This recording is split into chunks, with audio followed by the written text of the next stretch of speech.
ওং জননীং শারদাং দেবীং রামকৃষ্ণং জগদ্গুরুং পাদপদ্মে তয়সিত্বা প্রণমামি মুহুর্মুহুর। নমস্কার। মঞ্চে উপস্থিত ডক্টর বন্দিতা ভট্টাচার্য, এতক্ষণ ধরে যিনি আমাদের শ্রী শ্রী মায়ের স্নেহধারায় স্নাত এবং পবিত্র করলেন, তাকে আমার ভক্তিপূর্ণ প্রণাম জানাই। এইমাত্র এসে পৌঁছেছেন নিবোধতা পত্রিকার সম্পাদিকা তথা আমাদের সকলের প্রিয় এবং আমার বিশেষ প্রিয়ভাজন এবং সারদা মিশনের গর্ব বলতে পারি আপ্তকাম প্রাণা মাতাজিকে আমার শ্রদ্ধা জানাই। অবশ্যই আমাদের আধ্যাত্মিক ত্রয়ী ভগবান শ্রীরামকৃষ্ণদেব, শ্রী শ্রী মা সারদা দেবী এবং স্বামী বিবেকানন্দ ভগিনী নিবেদিতাকে আমার ভুলুণ্ঠিত প্রণাম জানিয়ে নপাড়ার এই প্রয়াস জয়ন্তবাবু সহ সকল সদস্যদেরকে কুর্নিশ জানায়। এই তাপদগ্ধ গ্রীষ্মের শেষে এই রকম একটি সুন্দর ভক্ত সম্মেলনের আয়োজন নপাড়াতে করেছেন, আমাদের আহ্বান জানিয়েছেন সেখানে কিছু আলোচনা করার জন্য। ভগবান শ্রীরামকৃষ্ণদেবের জীবনকালেই আমরা দেখেছি তিনি যেখানেই যেতেন সেখানে ভক্ত সমাগম ঘটত এবং ভক্ত সম্মেলন তৈরি হয়ে যেত। আমরা আপামর মানব সমাজ আজকে সেই পতিত পাবন ভগবান শ্রীরামকৃষ্ণদেবের চরণতলে নিজেদিকে আত্মসমর্পণ করার জন্য যেন আমরা সর্বদাই যেন তৈরি হয়ে রয়েছি। নিজেদের জীবনকে এই সংসার জীবনের জ্বালা থেকে মুক্ত হওয়ার জন্য সংসারে আমাদের থাকতেই হবে। সংসার ছাড়া তো ঠাকুর নিজে বলছেন এই সংসার ক্ষেত্র থেকে ঈশ্বরকে সাধনা করা বা ঈশ্বর লাভ করা এটা ভীষণ কঠিন হলেও যারা দুই জায়গায় রয়েছে, সংসারেও রয়েছে অথচ ঈশ্বরকে সাধনার জন্যও অগ্রসর হয়েছে, তাদেরকে ধন্যবাদ দিতেই হয়। কারণ তারা সমস্ত জ্বালা যন্ত্রণা কষ্টের পরেও তারা সমবেত হন ঠাকুরের চরণতলে বসে ঠাকুরকে প্রার্থনা জানিয়ে তাদের জ্বালা জুড়াবার জন্য আসেন। একটি অসাধারণ কথা দিয়ে শুরু করতে ইচ্ছে করছে। গিরিশচন্দ্র ঘোষের কথা দিদি বলছিলেন। আমার সাবজেক্ট রয়েছে অন্তজ শ্রেণীর দেবতা বা পতিত পাবন ভগবান শ্রীরামকৃষ্ণ। গিরিশচন্দ্র ঘোষ এই অন্তজ শ্রেণীর মধ্যে অন্যতম। আমরা প্রত্যেকেই সেই অন্তজ শ্রেণীর মানুষ। তারা চিরকাল ওই শ্রীরামকৃষ্ণদেবের চরণতলে আমরা অপেক্ষামান, নিজেদের মানসিক শান্তি, আধ্যাত্মিক শান্তি, শারীরিক শান্তি সমস্ত কিছু খোঁজার উদ্দেশ্যে। সেই ভগবান শ্রীরামকৃষ্ণদেবের মেহমিয়ান ভক্ত গিরিশচন্দ্র ঘোষ, তিনি তার জীবনের যত গান রচনা করেছিলেন সেগুলোকে একত্রিত করে একটা বই প্রকাশিত হয়। সেই বইটির নাম প্রতিধ্বনি। বইটি 1911 সালে প্রকাশিত হয়। তিনি বইটি নিবেদন করেছিলেন বা উৎসর্গ করেছিলেন ওই রাজা মনীন্দ্রকে। রাজা মনীন্দ্র নন্দী, যিনি মনীন্দ্রচন্দ্র কলেজ যার নামে, সেই কাশিম বাজারের রাজা, তার নামে উৎসর্গ করেছিলেন। সেখানে তিনি ওই বইটির প্রথম পাতাতে তার জীবনের অভিজ্ঞতাটির যেন সমস্ত অংশটি বিখ্যাত কবি, বিদেশি কবি শেলির একটি লাইন দিয়ে বইটিকে শুরু করেছেন। তাতে তিনি লিখছেন, our sweetest song are those that tells us the saddest thought. সমস্ত সুখের অনুভূতি তার পেছনে রয়েছে অতীব কষ্টের এবং দুর্বিষহ মানসিক অবসাদের চিন্তার মুক্তিকরণ। এটি শেলির ওই লাইনটি দিয়ে বইটিকে তিনি শুরু করেছেন গিরিশ ঘোষ। আমার সেই কথাটি এই কারণে মনে পড়ছে যে শ্রীরামকৃষ্ণদেব এই আপামর জনসাধারণের প্রতি কিভাবে তিনি কৃপা বর্ষণ করার জন্যই পৃথিবীতে আগমন করেছিলেন। রোমারোলা একটি অসাধারণ কথা বলছেন। তিনি বলছেন, শ্রেণী এবং জাতির নির্বিশেষে ক্রমবিকাশের পরিবর্তনশীল মানব সমাজের জীবনযাত্রাকে একটি মানুষকে কেন্দ্র করে তাদের সমস্ত দুঃখ কষ্টের বেড়াজালের মধ্যে আবদ্ধ করতে চেয়েছিলেন একটি মানুষকে। তিনি পাশ্চাত্যের মানুষের কাছে গলা শুকিয়ে যাওয়া, কষ্ট পাওয়া মানুষগুলির অমৃত ভাণ্ডের সমান। ভগবান শ্রীরামকৃষ্ণদেব অন্তজ মানুষের কাছে সেরকম একটি চরিত্র। তাকে নিয়ে আলোচনা করব আমি কিছুক্ষণ ধরে আপনাদের কাছে। এই ভগবান শ্রীরামকৃষ্ণদেব তার দক্ষিণেশ্বরের জীবনের আগে যদি আমরা কামারপুকুরে চলে যাই, কামারপুকুর থেকে যদি শুরু করি, চিনু শাঁখারি থেকে শুরু করে ভূতনাথ বাড়ুই, কুঞ্জ ডোম, শ্রীনাথ বাগদি এবং গয়া বিষ্ণু লাহা, গঙ্গা বিষ্ণু লাহা সকলেই যেভাবে তার কৃপা থেকে বঞ্চিত হননি, নিচু শ্রেণীর মানুষ হলেও, নিচু জাতির মানুষ হলেও এক একটি দৃষ্টান্ত স্থাপন করে গেছেন। কারণ তিনি যে প্রথমেই জীবনটা শুরু করেছিলেন, যখন পৃথিবীতে আগমন বার্তাটা ঘোষণার পরেই তিনি ভূমিষ্ঠ হওয়ার সাথে সাথে যার কোলে তিনি ঠাঁই পেয়েছিলেন, তিনি যে এক অন্তজ শ্রেণীর মানুষ, ধনী কামারিনী। সেই ধনী কামারিনী তাকে ওই ছাই ভস্য মাখা অবস্থায় ধান সিদ্ধর উনুন থেকে উদ্ধার করে তাকে কৃপা করেছিলেন ভিক্ষা মা রূপে। এটি তার জীবনের অন্তজ শ্রেণীর মানুষের প্রতি প্রথম যেন তার কৃপাটি বর্ষিত হলো। চিনু শাঁখারিকে দেখি, তিনি তাকে প্রথম চিনেছিলেন। সেই চিনু শাঁখারি মানিক রাজার আম বাগানের উপরে তিনি গাছের ডালে বসে যখন শ্রীরামকৃষ্ণদেবকে বলছেন, বিভিন্ন মিষ্টান্ন এনে ফুলের মালা এলে তার গলায় পরিয়ে দিয়ে বলছে, গদাই তোকে আমি চিনেছি, তুই অবতার। মুখটা চেপে রেখে নিজে বলছে যে আমি কাউকে বলবো না, তুই এই মিষ্টান্ন গ্রহণ কর, তোর গলায় মালা পরিয়ে দিয়ে আমি বলছি তুই কত লীলা করবি একালে, আমার বয়স হয়েছে, আমি বোধহয় সেসব দৃশ্য দেখতে পাবো না রে।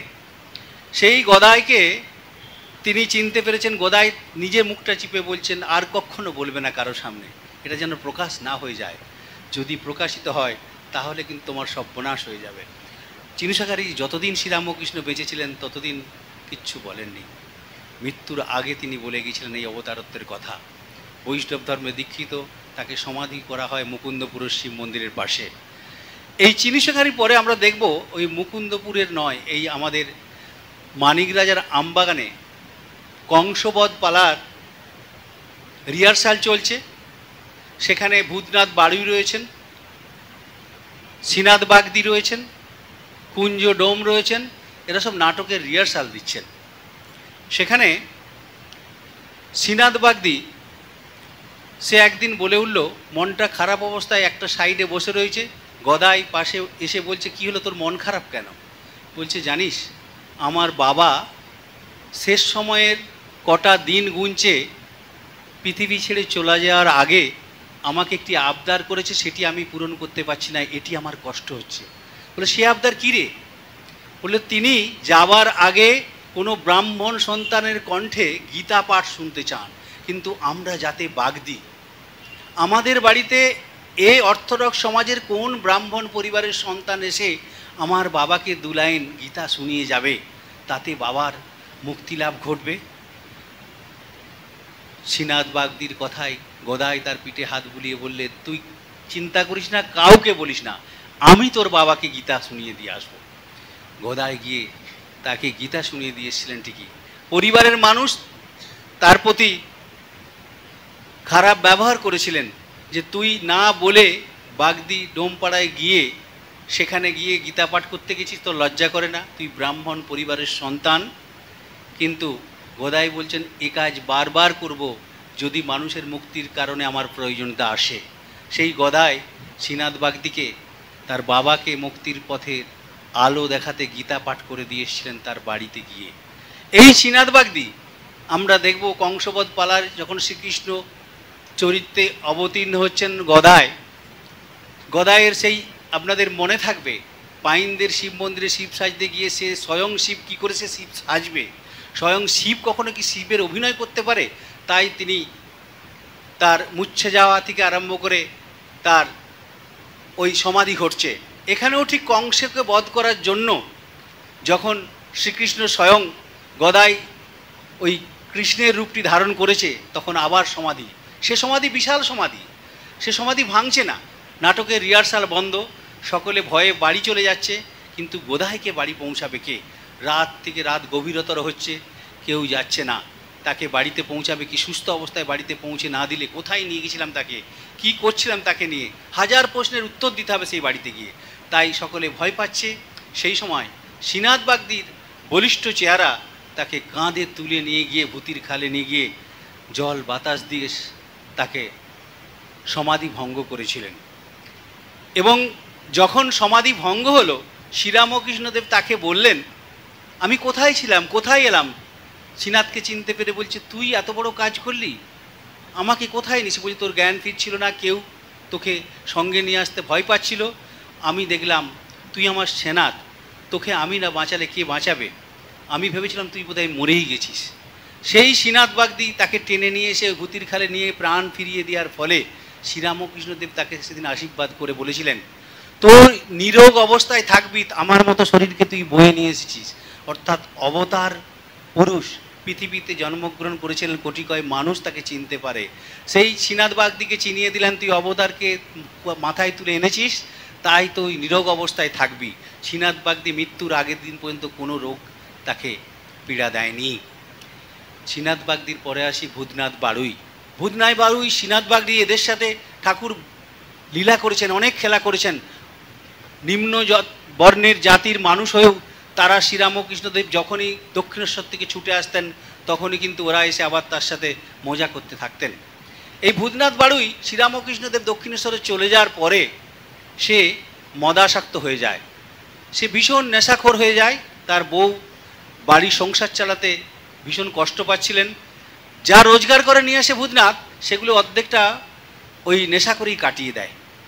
তার স্ত্রী বলল, এসেছে ওই দক্ষিণেশ্বর থেকে তোমার বন্ধু, তাকে আমি তোমার ব্যাপারে নালিশ করে আসব। তুমি সংসারটাকে ভেঙে চুরে চুরমার করে দিলে, কিভাবে আমি সন্তানদের লালন পালন করব? তুমি কি জানো না একটা সংসার চালাতে গেলে অর্থ কত প্রয়োজন? তা না করে তুমি অর্থগুলো নেশা করে উড়িয়ে দিচ্ছ, আমার সংসার চলবে কি করে? সত্যি সত্যি ভূতনাথ বাড়ুইয়ের স্ত্রী একদিন শ্রীরামকৃষ্ণদেবের কাছে পৌঁছে গেলেন, তথা গদায়ের কাছে। তিনি সব ঘটনা খুলে বললেন। তার প্রাক্তন বন্ধু বা গ্রামের বন্ধু ভূতনাথ বাড়ুইয়ের কীর্তিকলাপ, বললো এত অবনতি হয়েছে, ওকে ডেকে দাও। বলো, আমি ডেকেছি ওকে, আমার সাথে কিছু ওর কথা আছে। ভূতনাথের সেনাথ বন্ধু স্থানীয় ডেকে পাঠিয়েছে। শ্রীরামকৃষ্ণদেবের কাছে এসে পৌঁছালেন ভূতনাথ। তখনও মুখ দিয়ে গন্ধ বেরিয়ে আসছে, মুখটাকে ঢাকা দেওয়ার চেষ্টা করছে ভূতনাথ। হঠাৎ শ্রীরামকৃষ্ণ বললেন, তুই আজও খেয়ে এসেছিস না? বললো, না, আমি তো কিছু খাইনি। বললো, স্ত্রী যা যা বলে গেছে, তুই কি সেগুলি যদি এখনও পালন করতে থাকিস আজের পর থেকে, তুই কিন্তু আমার নামে ভূত দেখবি, আর তোর এই ভূতের নেশা আমি ছাড়িয়ে দেবো। আজ থেকে তোর সমস্ত ভূতের নেশা আমি আজ থেকে খেয়ে ফেললাম, কাল থেকে তোর আর এর নেশা থাকবে না, তুই যতই খাস মদ। ভূতনাথ ভয়ে ভয়ে আর কোনোদিন ওই ডোমপাড়ার পেছনের দিকে মদের আগ্রাতে যেতেন না, মদ খেতেন না। সারা জীবন শ্রীরামকৃষ্ণদেবকে মনে করতে করতে জীবন কাটিয়েছেন। শেষ সময় শোনা যায় সে নাকি নবদ্বীপে গিয়ে কৃষ্ণ নাম করতে করতে তার জীবন অতিবাহিত হয়। এই ভূতনাথ বাড়ুইয়ের গল্প শুনলাম, জানলাম, কিন্তু আমাদের প্রত্যেকের মধ্যেই শ্রীনাথ বাগদি এবং ভূতনাথ বাড়ুইয়ের মধ্যে চরিত্র অপেক্ষা করছে। শ্রীরামকৃষ্ণদেব 17 বছর বয়সে চলে এসেছিলেন কলকাতায়। আমাদের ওই বিখ্যাত জায়গা ঠনঠনিয়া কালীবাড়ির সামনে, যেখানে তিনি তার দাদার টোলে কাজ করার জন্য এসেছিলেন, সেখানে দিগম্বর মিত্রের বাড়িতে থাকা অবস্থাতে এরোর বাড়িতে কয়েকটা যজমানগিরি করতেন, পুজো করতে যেতেন। ওই আসার পথে গ্রামের নকুর বোস্টাম বলে একজন বিখ্যাত মানুষ, গরিব দরিদ্র ব্রাহ্মণ, সে একটা মুদিখানার দোকান লেগেছিল। সেই দোকানে রোজ এসে গ্রামের মানুষের সাথে কথা বলতে পেরে শ্রীরামকৃষ্ণদেবের আনন্দ ধরে না। গ্রাম বাংলার মানুষ, মেঠো ঘেটো মানুষদের সাথে কথা বলতে পারলে তাদের প্রাণে আনন্দ আসে। শ্রীরামকৃষ্ণদেব এসে নকুর বোস্টমের দোকানে রোজ পুজো সেরে যখন ফিরত, নকুরও তার জন্য অপেক্ষা করতো, কারণ দোকানে খুব একটা বিক্রি বাটা নয়। যখনই রামকৃষ্ণদেব বা তথায় গদাই তার দোকানের সামনে আসতো, খদ্দেরের একটু বেশি ভিড় হতো, কারণ গদাইয়ের মুখ থেকে তারা ভালো ভালো গান শুনতে পেত। শুধু গান শোনায় নয়, গদাই ওই যে দাদাকে বলতো, আমি চাল কলা বাদা বিদ্যা শিখতে চাই না, সে যখন এসে পুডলিটা নিয়ে এসে রাখতো, সেখানে চাল কলা ফল মূল যে যা পারতো একটা একটা করে নিয়ে নিত। আর ঠাকুর মধুর কণ্ঠে গান শোনাতেন। সবাই গান শুনতে শুনতে যখন মোহিত হয়ে যেত, তখন ঠাকুর বলতো, বেলা হয়েছে, এবার আমার বাড়ি যেতে হবে। ওই নকুর বোস্টমকে বলতো, তুই এক কাজ কর, এই চালগুলো তুই রেখে দে।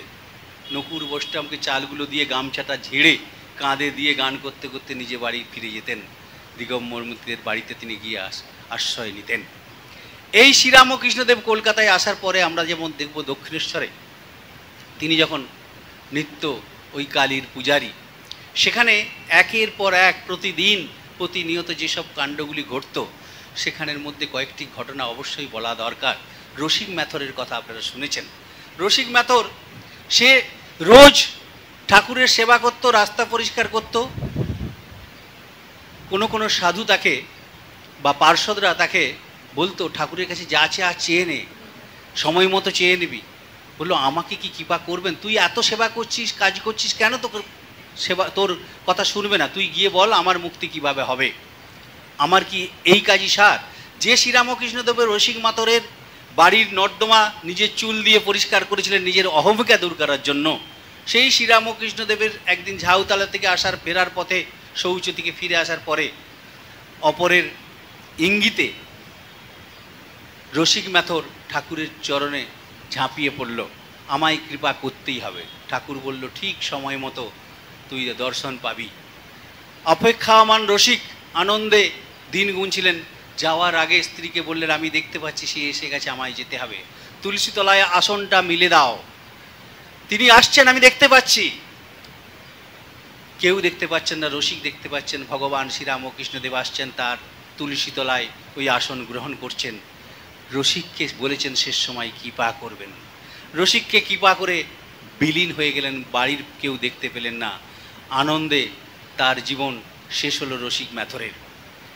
একের পর এক আমরা দেখব দক্ষিণেশ্বরে যেসব কাণ্ডগুলি ঘটছে। মোল্লাপাড়ায় থাকতেন মনিরুদ্দিন মোল্লা। তার স্ত্রী সাকিনা বেগম বহুদিন ধরে চর্মরোগ এবং বিভিন্ন রোগে ভুগছিলেন এবং পাগলের মতো প্রলাপ ঘটতেন এবং কারোর সাথে ভালোভাবে কথা বলতে পারতেন না, পাগলিনীর মতো তার অবস্থা। মনিরুদ্দিন মোল্লা তিনি শুনেছেন শ্রীরামকৃষ্ণদেব অনেক মহান মানুষ, তার কাছে গেলে সন্তান জরাজীর্ণ একটি রুগ্ন শরীর বিছানার সাথে মিলিয়ে গেছে, ঠাকুর যেন তাকে খুঁজে পাচ্ছে না। শোভন নিয়ে গিয়ে তার হাতটি ধরে গিয়ে তার সন্তানের মাথায় হাত রাখলেন, মা কৃপা করো, মা কৃপা করো। ঠাকুর বলছেন, চোখ দিয়ে জলে ভেসে যাচ্ছে শেখ আব্দুল শোভনের এবং তার স্ত্রী। অবশেষে অল্প দিনের মধ্যেই তার সন্তানটি রোগমুক্ত হলো। শোভন ঠাকুরকে দেখা না পেলেও রোজ গিয়ে তার উঠানে গিয়ে প্রণতি জানিয়ে আসতে ভুলতেন না।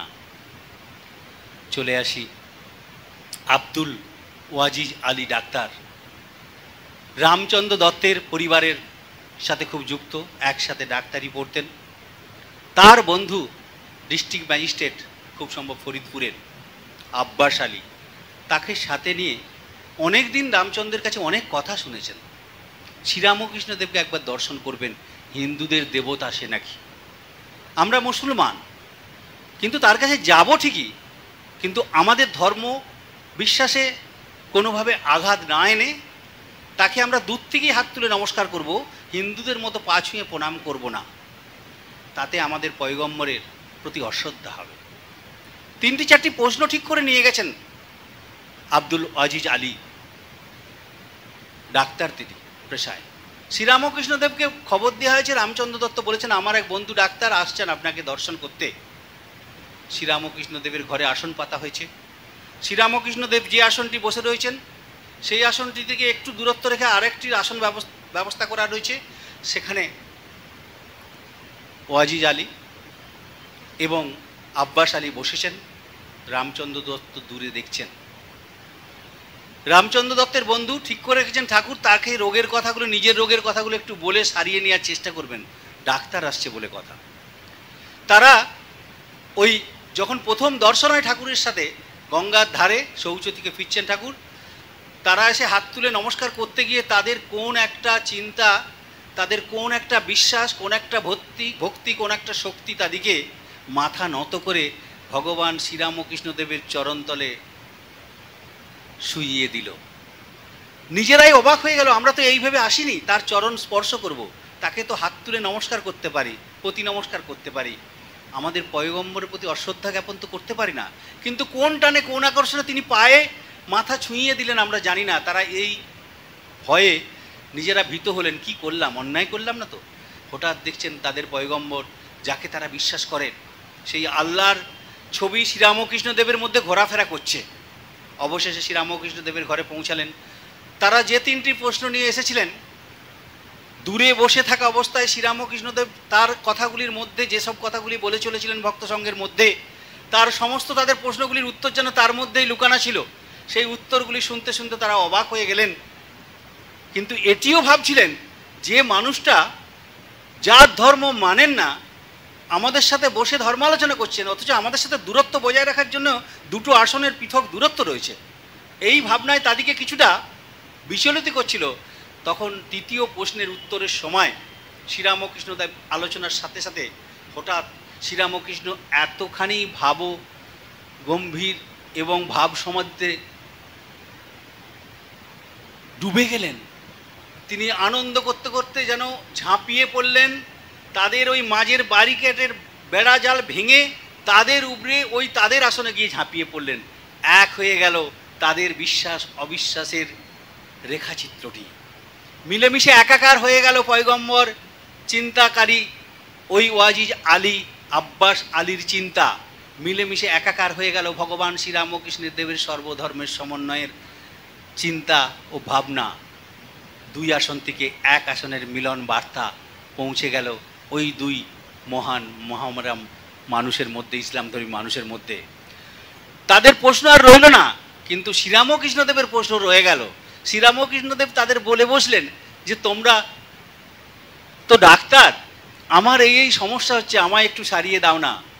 তারা হাত জোড় করে বললেন, আপনার মতো মানুষের যদি কৃপা করে আমাদিকে না সেই ক্ষমতা প্রদান করেন, আমরা আপনার সেবা করার সুযোগ কখনোই গ্রহণ করতে পারবো না, সে ক্ষমতা আমাদের কখনোই হবে না। আপনি আমাদের পয়গম্বরের থেকে এতটুকু কোনো অংশে দূরের মানুষ নন, তাই পয়গম্বরের কাছে পৌঁছাতে গেলে তার কৃপা ছাড়া এগুলি সম্ভব নয়। তাই আপনি যদি আশীর্বাদ করে আমাদের কৃপাধন্য করে আপনার চিকিৎসার জন্য আমাদেরকে আপনি অনুমতি দান করেন তাহলেই সম্ভব। শ্রীরামকৃষ্ণ হো হো করে হেসে উঠলেন। সমস্ত রোগের যেন অবসান ঘটল শ্রীরামকৃষ্ণ দেবের, ডাক্তারের চিকিৎসার প্রয়োজন হলো না। আমরা শ্রীরামকৃষ্ণ দেবের ক্ষেত্রে তিনজন মানুষের কথা বলবো। একজন বিখ্যাত মানুষ, আপনারা জানেন মনমথ গুন্ডা, বাগবাজারে লেবু বাগানে থাকতেন। যোগিন মায়ের সম্পর্কে ভাই হয়, যোগিন মা সম্পর্কে বলরাম বসুর সম্পর্কে দুঃসম্পর্কে আত্মীয় হয়। সে ঠাকুরের কাছে যাতায়াত করেন, মায়ের কাছে যাতায়াত করেন, কিন্তু তার ভাই হীরালাল সে সেটি একবারে পছন্দ করে না। সাধু সঙ্গের পাল্লায় পড়েছে, সময়ে খেতে পায় না, আমি কখনো দক্ষিণেশ্বর চলে যাচ্ছে, তো ভালো মন্দ বাড়িতে যা আসছে সেগুলোকে নিয়ে বলরাম বসুর বাড়ি চলে যাচ্ছে। শ্রীরামকৃষ্ণ নামক এক সাধক সে নাকি আসছে, তাকে সেবা করার জন্য একদম উন্মুখ হয়ে রয়েছে, যখন যেখানে যাচ্ছে চলে আসবে। আর মাঝে মধ্যে নাকি আমাদের বাড়িতেও ধাক হচ্ছে, যোগীর মায়ের বাড়িতেও নাকি শ্রীরামকৃষ্ণদেব বাগবাজারে আসতেন। একদিন এরকম আসার চিন্তা, তিনি ভাবলেন এটাকে ঢিট করতে হবে। কাকে দিয়ে ঢিট করা যায়? দিদিকে বললে শুনবে না, দিদিকে কি করে নিরস্ত করা যায় এর থেকে। তিনি ঠিক করলেন পাড়ার মনমতো গুন্ডা, সে একাই 100 মানুষের সমান, এই গোঁপ চেহারা, ওই বিখ্যাত শম্ভু ভট্টাচার্যের মতো চেহারা, তার ব্যায়ামবীরের মতো চেহারা। সে 100 লোক তাকে দেখলে নাকি ভয়ে পালিয়ে যায়, লেবু বাগানে থাকে, বাগবাজারে। তাকে ধরেছেন, যা লাগে তোকে দেবো, একে এমনভাবে শিক্ষা দিবি আর যেন কোনোদিন দিদিকে না ডাকে, আর দিদির কাছেও যেন না আসতে সাহস পায়। বলে ওটা কোনো ব্যাপার নাকি, তোড়পে দেবো, এমন তোড়পে দেবো আর জীবনে আসবে না, ভয়ে দেখবে ও এই পথ দিয়ে পাই মারাবে না। মনমতো গুন্ডা কবে আসবে যেন বললে এই তো সামনের রোববার আসার কথা আছে, তুই চলে আসিস কিন্তু। বলে তোকে ঠিক খবর দিয়ে দেবো। ওকে খবর দিয়ে দিয়েছে। শ্রীরাম ও কৃষ্ণদেব যোগিন মায়ের বাড়িতে এসেছে। যোগিন মা ভাইকে খোঁজ করছে, বৃষ্টি আনতে দিবে, খাবার আনতে দিবে। ভাই মনমতো গুন্ডার খোঁজে দৌড়ে বেড়াচ্ছেন, কখন মনমতোকে পাওয়া যায়। মনমতোকে সঙ্গে নিয়ে এসে পৌঁছেছে, ওই দেখ এসে গেছে। ঢোকার পরেই মনমতো গুন্ডার কি অবস্থা, যে 100 লোককে একাই ঘায়েল করে দিতে পারে, যে বলল যে কোনো ব্যাপার নেই, এমন তোড়পে দিবে ও আর জীবনে এই পথ মারাবে না, সে নিজেই এমন হয়ে গেল মনমতো গুন্ডা।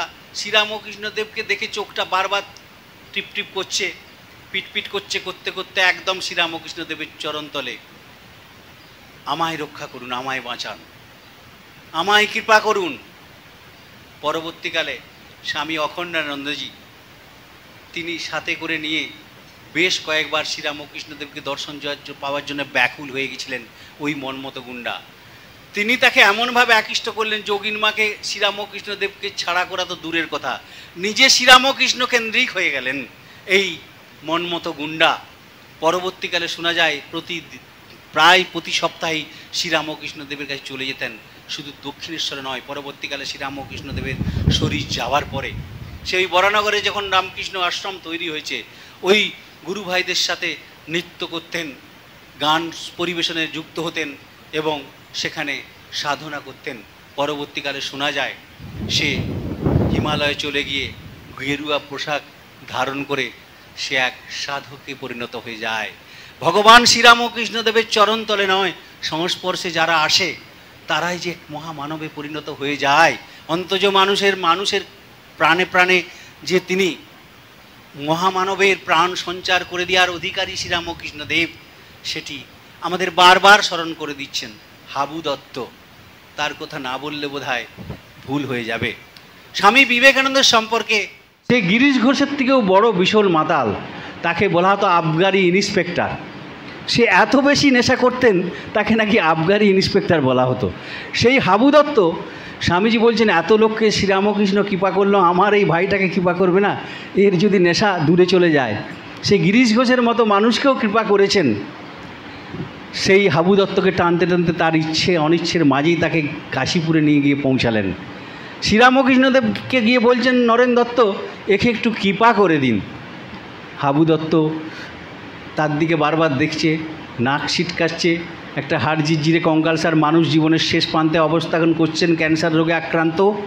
এই শ্রীরামকৃষ্ণদেবকে তিনি দেখে তার বিশ্বাস কতখানি নরেন দত্তের আছে, তার ততখানি আছে কিনা সে নিজেও জানে না। কিন্তু শ্রীরামকৃষ্ণদেবের চরণতলে এসেছে।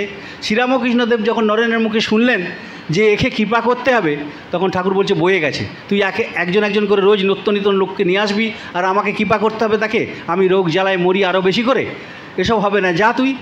নরেন বলছে আমি যখন এনেছি কৃপা করতেই হবে। ঠাকুরের সাথে দুদণ্ড অন্য কথাবার্তা বলতে বলতে হঠাৎ হাবু দত্তকে ঠেলে ফেলে দিলেন শ্রীরামকৃষ্ণদেবের চরণতলে। হাবু দত্ত তার পায়ে মাথা ঠেকিয়ে পড়ার পরে হাবু দত্ত সেই যে নিদ্রা যাওয়ার মতো সে যে সমাধিতে ডুবে গেলেন, হাবু দত্তর আর জ্ঞান ফিরছে না। শ্রীরামকৃষ্ণদেবের চরণতলে স্পর্শ কাতরতা তাকে কোথায় নিয়ে পৌঁছে দিয়েছে, কোন সাগরে বা কোন হিমালয়ের শিখরে আমরা জানি না। হাবু দত্ত নির্বাক হয়ে গেছে, তার মুখ দিয়ে একটি শব্দ বেরোচ্ছে না। অনেকক্ষণ পরে নরেন দত্ত ভাবছে ঠাকুরের কি কৃপা, কি লীলা, হাসছেন। তারপর অনেকক্ষণ পরে বলছে হাবুদা এবার উঠে পড়ো। হাবু দত্তর মুখ থেকে কোনো শব্দ না পেয়ে নরেন দত্ত ভয় পেলেন, আমি ঠাকুরকে এইভাবে জোর করেছিলাম বলে কি সত্যি সত্যি ওকে মেরে দিল নাকি, এমন কৃপা করলো, এর কি প্রাণটা বেরিয়ে গেল নাকি?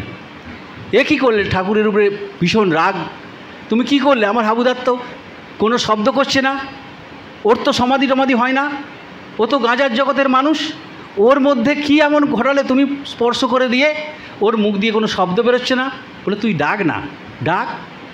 বারবার ডাকছে, হাবু দত্তের মুখ দিয়ে কোনো শব্দ বেরোচ্ছে না। ভয় পেয়ে গেছেন নরেন দত্ত, শ্রীরামকৃষ্ণদেবকে গালাগালি দিচ্ছেন যে তুমি কি করে দিলে আমার ভাইটাকে, বাড়িতে নিয়ে কী বলবো। হঠাৎ তার মনে পড়ল যে হাবুদা তো খুব গাঁজার আকৃষ্টতা ছিল, তার কানের সামনে গিয়ে বলতে, হাবুদা তোমার জন্য গাঁজা এনেছি, উঠে পড়ো, আর ঘুমিও না, উঠে পড়ো, দেখো গাঁজা এনেছি। হাবু দত্তকে 3-4 বার এইরকম চিৎকার করার পরে হাবু দত্ত হুঁ করে একটা শব্দ করলো, করে বলতে লাগলো, কি তুই গাঁজা এনেছিস? গাঁজার থেকেও অনেক বেশি নেশাকারী আমার মধ্যে ঢুকে পড়েছে, সেই আসক্তি আমাকে এমন আসক্ত করেছে, এখান থেকে বেরিয়ে আসতে পারছি না কিছুতেই। হাবু দত্তের মুক্তি হলো শ্রীরামকৃষ্ণদেবের স্পর্শে। তারা কাড়াল, মদন রায়, বংশী দাস, বিখ্যাত ডাকাত, তারা শ্রীরামকৃষ্ণদেবকে ধরেছে ঘোষালপুরের জঙ্গলে। সেটা স্মৃতির মোড় থেকে দক্ষিণেশ্বর যাওয়ার পথে একটা মাঠ, জঙ্গলপূর্ণ একটা ছোট্ট পুকুরের পাশ দিয়ে ঘোড়ার গাড়িতে শ্রীরামকৃষ্ণ আর হৃদে স্মৃতির ওই ব্রাহ্মধর্মের অনুষ্ঠান সেরে ফিরছেন। হৃদের বগলে পুডলি, শ্রীরামকৃষ্ণ চলেছেন দক্ষিণেশ্বরে। গভীর রাত হয়ে গেছে। ওই তারা কাড়াল, বংশী রায়, বংশী দাস, মদন রায়, এই 3 জন ডাকাত ঠাকুরকে ঘিরে ধরে বললেন, যা আছে সব দিয়ে দাও, কি আছে বার করো পুডলির মধ্যে।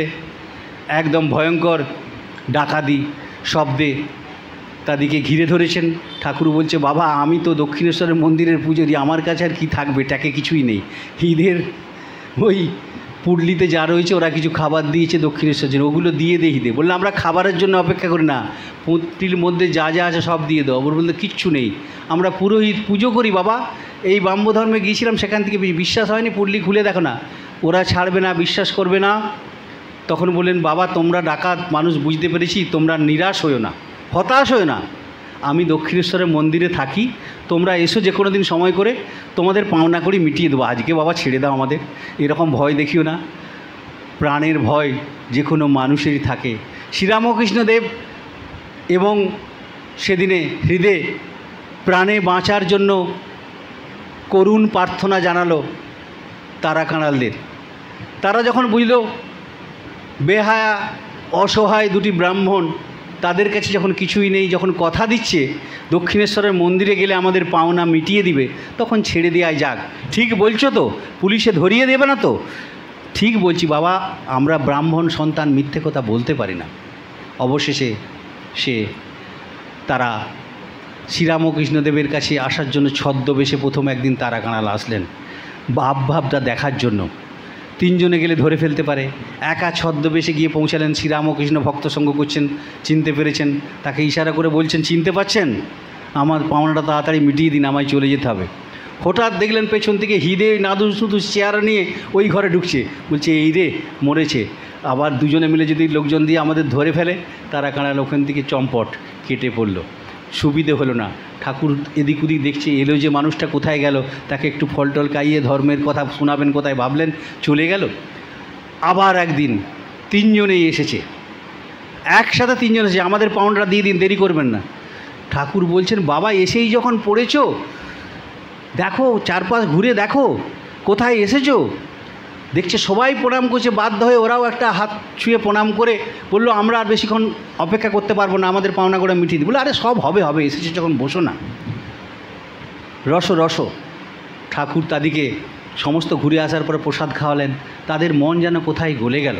বললো, কালকে রামনবমী আছে, তোমরা এসো, এখানে প্রসাদ পাবে। তারপরের দিনে ঠাকুরের কাছে তারা আবার আসলো, তাদের আকৃষ্টতা বাড়ল, ডাকাত হয়ে গেল স্বাভাবিক মানুষ। শ্রীরামকৃষ্ণদেব সেদিনে তাদের বললেন, যখন তারা জিজ্ঞাসা করলেন আমাদের কি হবে, কাঁদতে কাঁদতে তারা ডাকাত সাধারণ মানুষে একদম কেঁচোর মতো অবস্থায় পরিণত হয়ে গিয়ে জিজ্ঞাসা করছেন, আমাদের কি হবে। ঠাকুর বলছে, তোমরা যখন এই জায়গায় এসেই পড়েছো, তোমাদের মা নিশ্চয়ই উদ্ধার করবে। কেন তোমরা হাত পা থাকতে, কেন তোমরা চুরি ডাকাতি করবে? খেটে খাও না, পরবর্তীকালে তারা কাঁড়াল কাঠের কাজ করে ঠাকুরকে একটা পিঁড়ে বানিয়ে দিয়েছিল, তাতে বসে ঠাকুর খেতেন। আর বাকি দুজন ওই বংশী দাস এবং মদন রায়, তারা একজন ওই রানী রাসমণির বাগানে সহিসের দায়িত্বে পালন করে বিভিন্ন চাকরের ভূমিকায় অবতীর্ণ হয়েছিল। ডাকাত থেকে মুক্ত হয়ে তারা সাধারণ কর্মী হিসাবে নিযুক্ত হয়েছিল দক্ষিণেশ্বরে। এভাবেই ঠাকুর তাদেরকে মুক্ত করেছেন একের পর এক মানুষদের। সময় বলছে আমাকে থামতে হবে, এরপরে মাতাজির আলোচনা আমরা শুনব, তাই দু একটি আর একটু ঘটনা বলেই আমরা আলোচনা শেষ করব। শুরু করেছিলাম গিরিশ ঘোষকে দিয়ে। নটি বিনোদিনী কথাটি তার আগে বলে নেওয়া দরকার। গিরিশ ঘোষের ছত্র ছায়ায় নটি বিনোদিনীর জীবনটি অন্যভাবে গঠিত হয়েছিল জানি। 1 জানুয়ারি 1886 খ্রিস্টাব্দে ঠাকুর কল্পতরু হওয়ার অনেক আগেই চৈতন্য লীলা দেখতে গিয়ে স্টার থিয়েটারে বিনোদিনীকে কৃপা করেছিলেন, তোমার চৈতন্য হোক। তাকে হরি বিষ্ণু বিষ্ণু হরি এইসব 3 বার তাকে মন্ত্র বলিয়ে তাকে স্নিগ্ধ পবিত্র করে দিয়েছিলেন। বিনোদিনী তার জীবন কাহিনীতে পরবর্তীকালে লিখছেন যে বিনোদিনী পরবর্তীকালে ঠাকুরকে দেখা করার জন্য সাহেবের বেশ সাজতেও তিনি কৃপণ হননি। তিনি শ্যামপুকুর ভাটিতে ঠাকুরকে অসুস্থ তাকে দেখতে যাবেন, কাউকে দেখা করতে দেওয়া হচ্ছে না, ঠাকুরকে বিরক্ত করতে দেওয়া হচ্ছে না। সেখানে সেই বিনোদিনী যাবেন কি করে? তিনি ওই কালীপদ ঘোষ তাকে বললেন, বুদ্ধি দিলেন, তুই সাহেবের বেশ ধরে আয়, তোকে কেউ আটকেবে না। নিরঞ্জনানন্দজি গেটের দারোয়ানি করছেন, সাহেবের পোশাক পরে, কোট পরে, বুট পরে, মাথায় টুপি পরে বিনোদিনী সটান ঠাকুরের ঘরে পৌঁছে গেলেন। ঠাকুর তাকে চিনতে পেরেছেন, তাকে যে তিনি কৃপা করেছিলেন। সেই ঠাকুরের সাথে নটি বিনোদিনীর কথা হচ্ছে, বিনোদিনীর কথা হচ্ছে। শেষ সময়ের গান অসাধারণভাবে ঠাকুরকে সেই গান শোনাতে বলছেন, ঠাকুর সেই গান শুনছেন, কৃপা করছেন আবারও ওই বিনোদিনীকে। বিনোদিনী তার জীবন কাহিনীর মধ্যে লিখছেন, তার জীবন চরিত্রের মধ্যে, মানুষ আমাকে পাপী বলুক, ঘৃণা করুক, সে ইতিহাস বলবে, কিন্তু ভবিষ্যৎ বলছে বিনোদিনী যার কি পাপে ধন্য হলো, সে ধন্য নাট্য জগতের নয়, সমত ঘৃণিত জগতের মানুষের কাছে শ্রীরামকৃষ্ণ একটা পবিত্রতার স্বরূপ। তাকে ভাবিকাল আমার মতো তাপিত পাপিত মানুষেরা তার চরণতলে আশ্রয় পেয়ে শুধু ধন্য নয়, তারা পবিত্র হবেই। এই নাট্য জগতের আমরা দেখব গিরিশ ঘোষের মতো মানুষ, তিনি নাটক ছেড়ে দিতে চেয়েছিলেন। সেই গিরিশ ঘোষ তিনি শ্রীরামকৃষ্ণদেবের দ্বারা আদিষ্ট হলেন, এতে লোকশিক্ষা হয়, তুই নাটক ছাড়বি কেন? নাটক ছাড়েননি। প্রতিটি নাটকের মধ্যে পরবর্তীকালে শ্রীরামকৃষ্ণদেবের জীবনের কাহিনীগুলিকেই তিনি লিপিবদ্ধ করে গেছেন। পরপর নাটকগুলির কথা যদি বলি আপনারা সারাদিন হয়তো শুনবেন। সেই গিরিশ ঘোষ এমন কাহিনী শুরু করে গেলেন বা তৈরি করে রেখে গেলেন। আজকে যদি নাট্য জগতে দেখি, নাট্য জগৎ আজকে সত্যি লোকশিক্ষার জন্য শ্রীরামকৃষ্ণদেব যে নাট্য জগতের প্রত্যেকটি মঞ্চে যদি যান, যাত্রা থিয়েটারের রিহার্সালের মঞ্চে যদি আপনারা যান, যাত্রার আসরে যদি পৌঁছা যান, গ্রিন রুমে দেখবেন একটি মানুষকে তারা পুজো করে নাট্য মঞ্চে অবতীর্ণ হন, তার নাম ভগবান শ্রীরামকৃষ্ণদেব। শ্রীরামকৃষ্ণদেবের ছবিটি প্রত্যেক গ্রিন রুমে থাকবেই। প্রত্যেকটি যাত্রা মঞ্চে, নাটক মঞ্চে, থিয়েটার হলে একটি জায়গায় শোভিত থাকে ভগবান শ্রীরামকৃষ্ণদেব, যিনি লোকশিক্ষার জন্য পৃথিবীতে অবতীর্ণ হয়েছিলেন।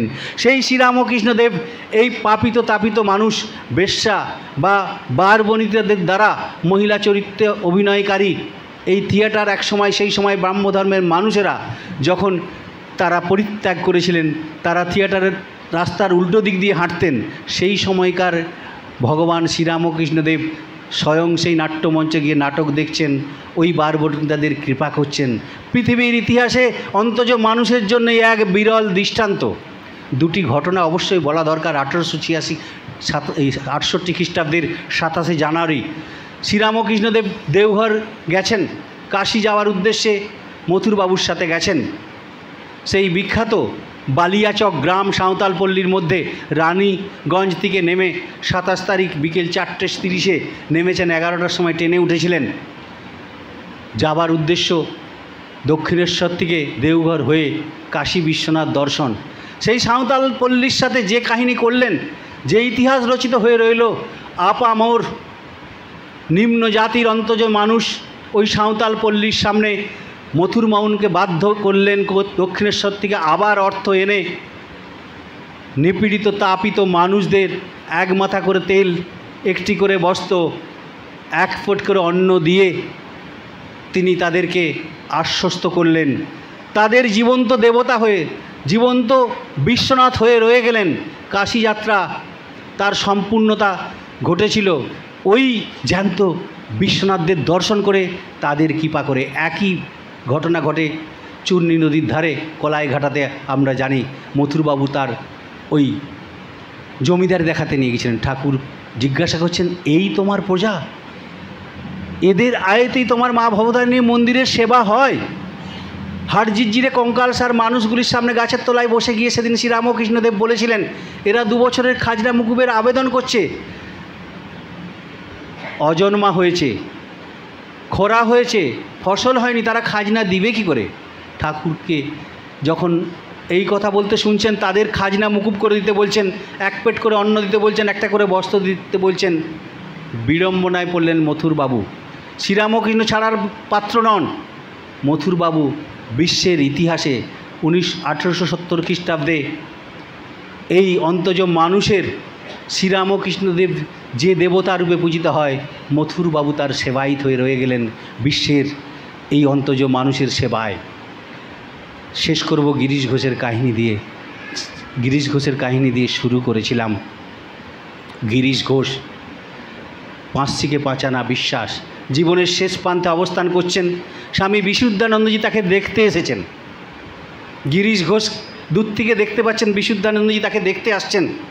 বলে, আয় আয়, ছুটে আয়, দেখবি আয়, শ্রীরামকৃষ্ণদেবের কৃপা, শ্রীরামকৃষ্ণদেবের মাহাত্ম্য দেখবি আয়। আমাকে দেখবি তবে বুঝবি, শ্রীরামকৃষ্ণদেবকে তবে চিনবি। দেখ কি ছিলাম, কি হয়ে গেছি। পাপী, ঘৃণিত, তাপিত এক সমাজের কীট, তাকে কিভাবে তিনি দেবতা বানিয়ে দিয়েছেন। চিৎকার করে, ভৎসনা করে নয়, কি করে করেছেন? ভালোবাসায়। ভালোবাসায় আমাকে সে দেবতা বানিয়ে দিয়েছেন। বলি, যদি জানতাম এই মানুষটা আমার জীবনে আসবে এই ডাস্টবিন হয়ে, সমস্ত পাপ অন্যায় পৃথিবীতে এমন কাজ নিয়ে আমি করিনি। তিনি বলতেন, আমি যে পরিমাণ মদ খেয়েছি, নেশা করেছি, সেটা যদি একটার পর একটা বোতলগুলো সাজানো যায়, সেটি মাউন্ট এভারেস্টের থেকে উঁচুতে পৌঁছে যাবে। হেন পাপ কাজ নেই যে আমি করিনি। আমি যেখানে বসি সেখানে 10 হাত মাটি অপবিত্র হয়ে যায়। আমাকে তিনি কৃপা করেছেন। এটাই হচ্ছে শ্রীরামকৃষ্ণদেবের অত্যাশ্চর্য ঘটনার মধ্যে অন্যতম। যার তিনি বকলমা নিয়েছিলেন, সেই গিরিশ ঘোষ তিনি বিশুদ্ধানন্দজিকে বলছেন, যদি পৃথিবীতে আরও পাপ কাজ থাকতো, আরও অপকর্ম থাকতো, আমি যদি জানতাম শ্রীরামকৃষ্ণদেবের মতো এই রকম আবর্জনা ফেলার জন্য এত বড় ডাস্টবিনটা আমার সামনে উপস্থিত হবে, তাহলে আমি আরও বেশি বেশি করে পাপ অন্যায় করতে পারতাম। কিন্তু শ্রীরামকৃষ্ণদেব যে ধারাটি আমাকে দিয়ে গেলেন, সেটি কোথায় রাখবো খুঁজে পায়নি। রামকৃষ্ণ মিশন প্রতিষ্ঠার পরে প্রতি ছুটির দিনে বাগবাজার বলরাম বসুর বাড়িতে একটি সভা বসত শ্রীরামকৃষ্ণদেবের স্মরণমনের উদ্দেশ্যে। 14দশ সম্মেলন এবং 7দশ সম্মেলনে গিরিশ ঘোষকে জোর করে সবাই স্মৃতিচারণ করতে বলছিলেন শ্রীরামকৃষ্ণদেবকে। তিনি প্রথম দিনে 14দশ সম্মেলনে তিনি বলবো না করতে করতেও অবশেষে সকলের অনুরোধে তিনি বলতে শুরু করলেন। তিনি বললেন, জানেন মাস্টারমশাই বলেন, তার যে লেখনী থেকে এই ভাষা সুলভ কথামৃত বেরিয়েছে, এই লেখা বেরিয়েছে, এ লেখা তার নয়, এটি ভগবান শ্রীরামকৃষ্ণদেবের লেখা। নরেন দত্ত বলেন, তার যে এই অসাধারণ কৃতিত্ব, বিশ্বের মানুষকে প্লাবিত করা ভারতবর্ষের আধ্যাত্মিকতায়, তার লেখা, তার ভাষণ, সেগুলি তার নয়, সেগুলি শ্রীরামকৃষ্ণদেবের। আর আমার যে সমস্ত লেখনীর মাধ্যমে, কবিতার মাধ্যমে, গানের মাধ্যমে যে সমস্ত নাটকগুলি মানুষ দেখে আনন্দ পান, সেগুলি একটুও আমার নয়, সেগুলি সব শ্রীরামকৃষ্ণদেবের। সপ্তদশ অধিবেশনে 15ই আগস্ট 97 খ্রিস্টাব্দে সপ্তদশ অধিবেশনে শ্রীরামকৃষ্ণদেব সম্পর্কে স্মৃতিচারণ যেটি করেছিলেন সেটি দিয়ে শেষ করি। তিনি বলছেন, শ্রীরামকৃষ্ণদেবকে অবতার রূপে পুজো করা যায়, দেবতা রূপে তাকে মানা যায়, তাকে প্রাণের বান্ধব রূপে ভালোবাসা যায়, কিন্তু তাকে ভুলে থাকাটাই বড় কঠিন। আমি পারি না তাকে ভুলে থাকতে। যে তার সংস্পর্শে এসেছে কখনো সে তাকে ভুলতে পারে না। আমরা, আপনারা, অন্তর্য শ্রেণীর মানুষেরা তার চরণতলে আমরা আজ অপেক্ষামান, তাহার কৃপা পেয়ে আজকে ভক্ত সম্মেলনের সার্থকতায় পরিণত করব। শ্রীরামকৃষ্ণ কেন্দ্রিক এই ভক্ত সম্মেলন আপনাদের কাছে পবিত্রতা বয়ে নিয়ে আসুক শান্তি এবং আনন্দের ধারা। সকলকে আবার শ্রদ্ধাপূর্ণ নমস্কার জানিয়ে আমার আলোচনা শেষ করি। ওং অসতো মা সদ্গময় তমসো মা জ্যোতির্গময়। ওং শান্তি শান্তি শান্তি হরি ওং তৎসৎ। শ্রীরামকৃষ্ণার্পণমস্তু। পূজনীয় বিশিষ্ট অতিথি মহাশয়ের